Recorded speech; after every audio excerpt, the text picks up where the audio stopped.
Hi, everyone, and welcome again to Caregiver Truths. Of course, this is where we share some things that a lot of people are not necessarily comfortable talking about, but they are things that need to be discussed. And we are going to talk about three of the greatest stressors for many caregivers. And those stressors are denial, pride, and guilt. And pride is one that people don't talk a whole lot about, but it definitely comes into play when we are caregiving for a loved one. Let's talk about denial first. And of course, we've talked about this a little bit before, but denial it can happen so easily. And I honestly believe most caregivers are in a little bit of denial, if not a lot, when they first begin those responsibilities. Because if this is somebody that you've known for years that's raised you, you've seen them at their best. You've seen them and they were handling life. They were handling some things. And now to see a decline, in their overall health, especially their cognitive abilities, that's hard. And it's easy to be in denial. But denial can be very dangerous as well.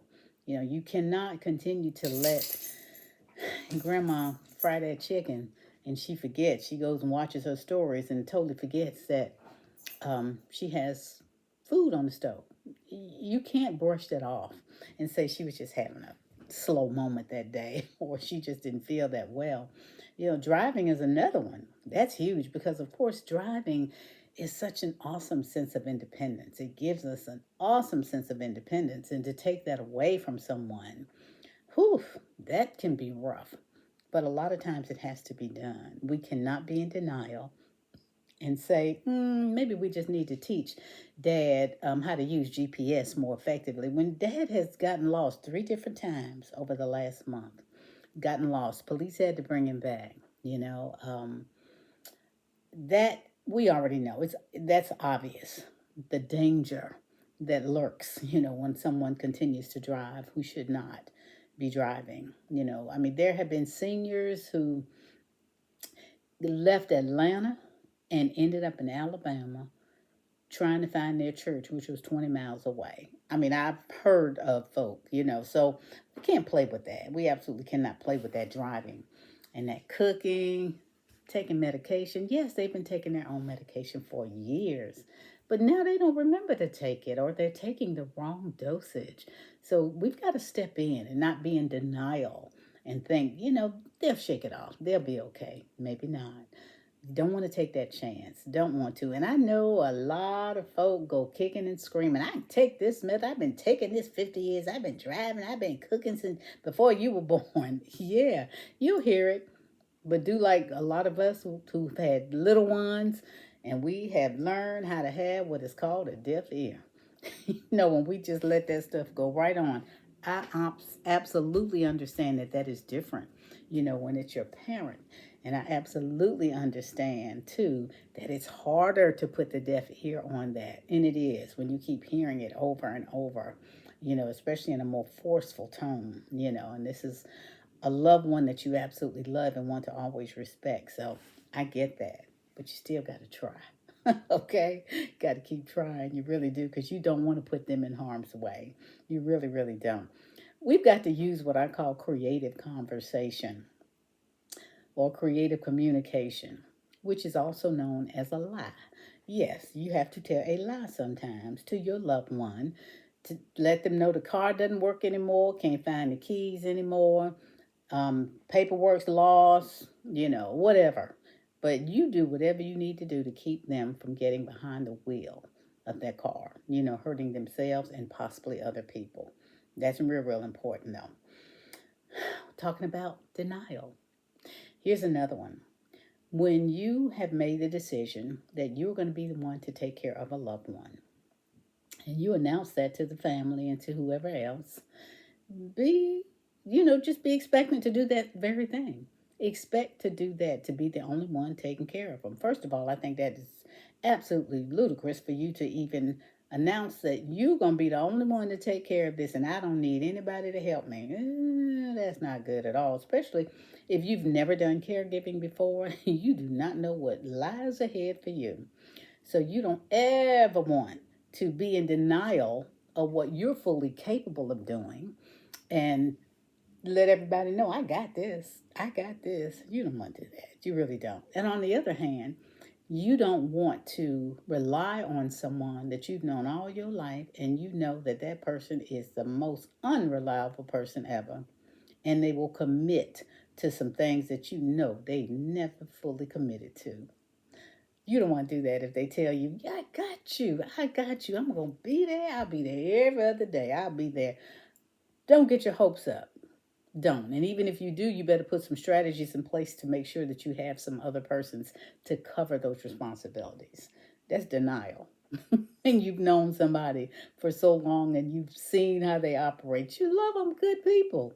But there are some people that just, their mouth will tell you something, but they're not going to step up to the plate. Real important, no. And you just should not get upset. You really shouldn't, because you got to think back and say, you know what, they've never really stepped up to the plate and done anything they've committed to. So why am I now being upset that they didn't come to my aid? Okay, let's talk about caregiver pride. This is something a lot of people don't talk a lot about this, but this really comes into play because you want to continue. You want your loved one to continue enjoying things like going to church, going out to the mall or wherever. But a lot of times, you may have set out their beautiful outfit for them to wear, and you go get yourself dressed. And while you're getting dressed, they're picking out something else to wear. And what they picked out kind of looks like something from Ringling Brothers Circus or Universal Circus. You got to ask yourself, what's the worst that can happen? Especially when mama is grinning and she's so proud of how she looks. What's the worst that can happen if she wears that wherever? Okay, yeah, people are going to look, people are going to talk. And I get it as a caregiver. You don't want anyone to think that you are not taking excellent care of your loved one. People are going to think that anyway. Some of them, not everybody, but a few of them will anyway. Let them. Let them. Because if it's going to cause such a huge uproar for you to get your loved one to change into something else more appropriate, is it really worth it? You're trying to go to church and you want to enter with a good spirit. Now you all tired, you frustrated, you mad. You had to almost fight to get her to change those shoes. She had on mismatched shoes, had on stuff that didn't even work, stuff that was not in season. Let her wear it. Let her wear it and let people talk. You have got to learn how to put on some tougher skin when it comes to being concerned that others will talk. Let them. And if somebody does come and say something to you, you just simply let them know, well, this was her choice. And I went right with her choice. It's okay. And then that's a good time too to let people know, I'm so thankful that you're concerned. I would love to have you come and help her get ready on Sundays. I would love for that. You think you can come by and help? You can always ask people for help. Always. You don't want to have that pride where you want people to think that you got it all under control. You don't. You really don't want to have the kind of pride that's going to just keep you working 24/7, especially if somebody has offered to help. Don't let pride stand in the way and have you letting people think that you got it all under control. You don't need any help, because you do. You absolutely need some help. And it is okay. And it is okay for you to let people know that you need some help. Um, Ooh, now this is one. And this is a reason too why a lot of caregivers will say, no, I don't need any help. That's okay. You don't have to come by the house. A lot of times it's because the house is not clean. The house smells.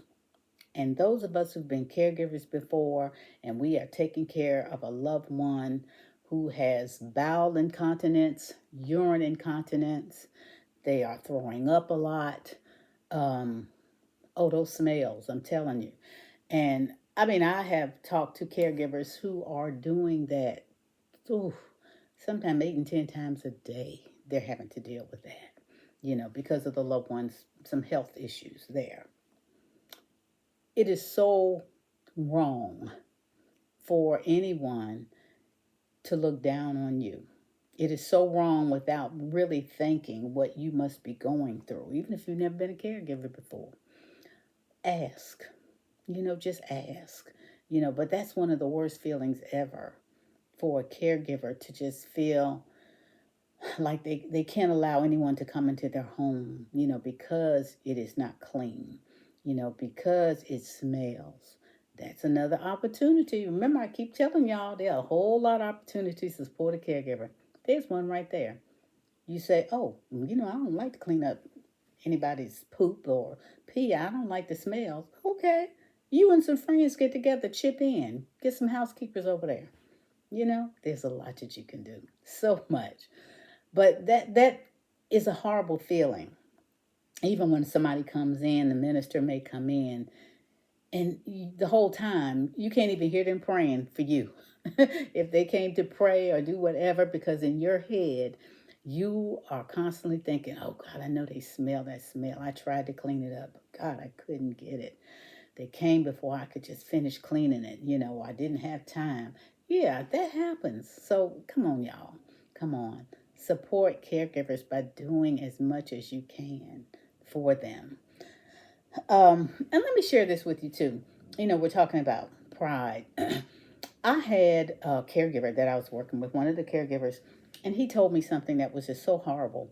He said, his mom loved to go to church, and he, of course, would lay out a really nice outfit, and she did just that. She would change into something else, and sometimes it would be something that wasn't clean. And he took her to church, and the church folk talked about her. They went to the pastor and told the pastor that he was not taking good care of his mama. And the pastor calls him in and says just that. That broke his heart. It made me mad. It really did. I even thought about calling that pastor. I really did. But I'm like, no, let me just pray about it. Let God handle this. But things like that are absolutely hurtful. Just so hurtful, without even thinking, what must he be going through? Put yourself in his place. What must he be going through on a regular basis? This is someone he loves who has the advanced stages of Alzheimer's. He's doing the very best he can. And then y'all judging. What makes you think that he wants to bring his mama back up in there? Okay? And this is a church she loves. But anyway, let's move right on. How about guilt? Caregiver guilt. Whew. Lot of that. And a lot of that comes when a caregiver is out enjoying themselves, listening to some good jazz music that they love and don't get a chance to hear that much. They're out with their friends, kicking up their heels, and then that thought comes. Now, how are you going to be out here enjoying yourself, knowing that your mama is at home, with dementia and arthritis and other things? Y'all, we know where those voices like that come from. When you are given an opportunity to go and enjoy yourself and you feel guilty, my advice is this. Feel guilty and go anywhere, go anyway, and kick up your heels and enjoy yourself, okay? Because I'm telling you, you keep enjoying yourself, you keep more, and that little voice is going to dissipate. It will. You go and enjoy yourself. If you've got somebody to take care of your mom or whoever it is, your loved one, and they're doing a good job, take advantage of those times. Do not listen to that voice that tries to make you think that you are wrong for enjoying yourself. No, you're not. A lot of caregivers, too, are guilty after their loved one dies. And now they don't have the responsibilities. But they feel like they should still have those responsibilities, and they feel guilty that they can sleep a little longer. And some of that is just a given. That is going to happen. That's part of the process. That's a part of the grieving process sometimes for some people. Not everybody, but for some people. But I just pray that you will just continue to enjoy that time. Learn to enjoy that time. Learn to just say, you know what, I'm thankful. Well done. Tell yourself, well done, good and faithful caregiver. Well done. Now I'm taking my respite. Okay? You've got to talk to yourself. You've got to encourage yourself. You really, really do. Because you don't want things to take too much of a toll.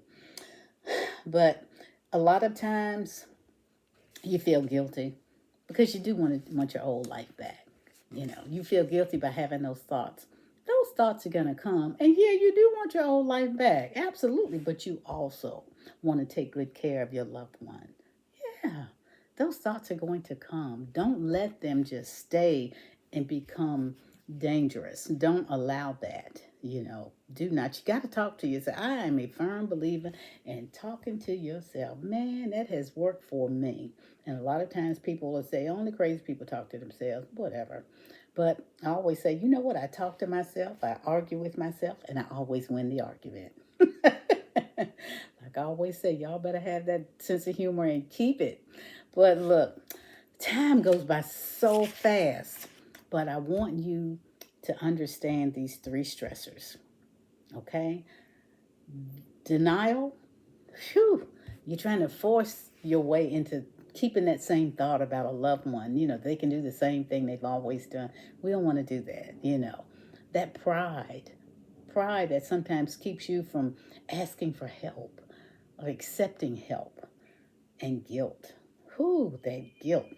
Like I always say, and I will continue to say, feel guilty, but enjoy yourself anyway. It's okay. It's okay. And the self talk. Look, caregivers, I love you. I love myself some caregivers. I absolutely do. I have a heart for caregivers. This is my assignment for caregivers. And I take it very seriously. And I take it very seriously when I tell you, I remind you each time, you are just as valuable, you are just as important as the ones that you take care of. So take care of you. See you next time.